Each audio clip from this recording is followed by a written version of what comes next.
हिमालय के ऊंचे बर्फीले शिखरों से निकलती एक जलधारा जो पहाड़ों को चीरती हुई, पत्थरों से टकराती हुई चंपावत जनपद की टनकपुर मंडी के पास मैदानी इलाकों में कदम रखती है। यह शारदा नदी है, देखने में शांत लेकिन अपने भीतर असीम ऊर्जा समेटे हुए। सदियों तक यह पानी यूं ही बहता रहा, मैदानों को छू कर निकल जाता रहा। लेकिन इंसान की आंखों ने इसमें एक सुनहरे भविष्य का सपना देखा, एक ऐसा सपना जिसे सच करने की कीमत बहुत भारी होने वाली थी। बात साल 1856 से 57 की है। मद्रास इंजीनियर कोर के एक युवा अधिकारी लेफ्टिनेंट एंडरसन ने पहली बार इस नदी के पानी से सिंचाई का खाका तैयार किया, लेकिन किस्मत को कुछ और मंजूर था। 1857 के स्वतंत्रता संग्राम की आग धधक उठी। इस विद्रोह के हंगामे में एंडरसन के सारे नक्शे, सारे अभिलेख हमेशा के लिए गायब हो गए। सौभाग्य से उनकी एक छोटी सी डायरी बच गई थी।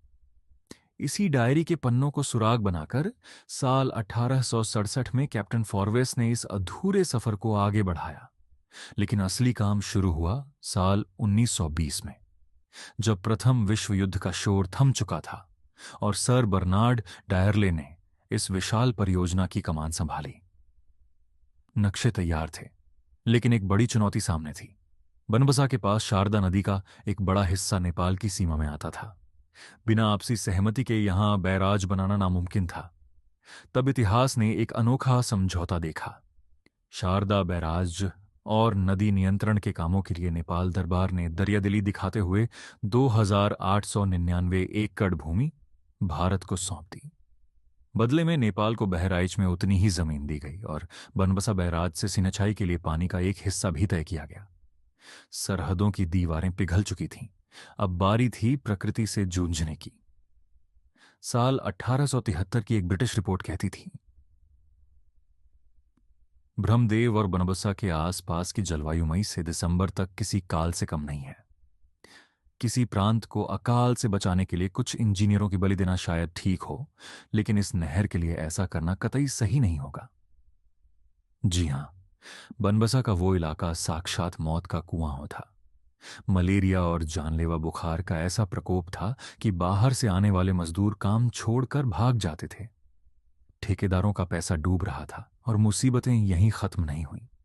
घने जंगलों के बीच से डाकुओं के गैंग और दुर्दांत भांतु अचानक हमला करते और ठेकेदारों की पसीने की कमाई लूट ले जाते थे। निर्माण के उन 8 सालों में भूख, बीमारी और हादसों के कारण लगभग 1000 मासूम लोगों ने इस नहर को अपने खून से सींचा था। लेकिन इंसानी हौसलों के आगे प्रकृति को झुकना ही पड़ा। जून 1928 में यह असंभव सा दिखने वाला काम पूरा हुआ। 19 जून 1928 को पहली बार इस नहर में पानी का परीक्षण किया गया और फिर आया वो ऐतिहासिक दिन। 11 दिसंबर 1928 उत्तर प्रदेश के गवर्नर सर मैलकॉम हेली ने इस भव्य परियोजना को राष्ट्र के नाम समर्पित कर दिया। उस दौर में इस पर 9,50,80,000 और 68 रुपए की भारी भरकम धनराशि खर्च हुई थी। यह सिर्फ ईंट, गाड़े और पानी का ढांचा नहीं था, बल्कि जगबूढ़ा साइफन जैसी बेजोड़ इंजीनियरिंग का एक जलता हुआ उदाहरण था।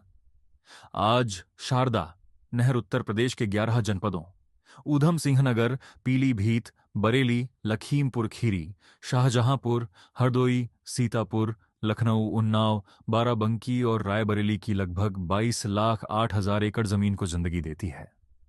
साल 1956 में इस पर एक विशाल विद्युत गृह भी बनाया गया, जिसकी 3 टर्बाइनें आज 41.5 मेगावाट बिजली पैदा करती हैं। जो इलाका कभी पिछड़ा और सूखा था, आज वहां फसलें लहलहाती हैं, किसानों के चेहरों पर मुस्कान है। शारदा नहर परियोजना सिर्फ एक नहर नहीं, उन गुमनाम 1000 शहीदों, जुझारू इंजीनियरों और कर्मठ श्रमिकों के अटूट कौशल और कड़े संघर्ष की एक अमर गाथा है। एक ऐसी गाथा जो आज भी भारत की रगों में पानी बनकर बह रही है।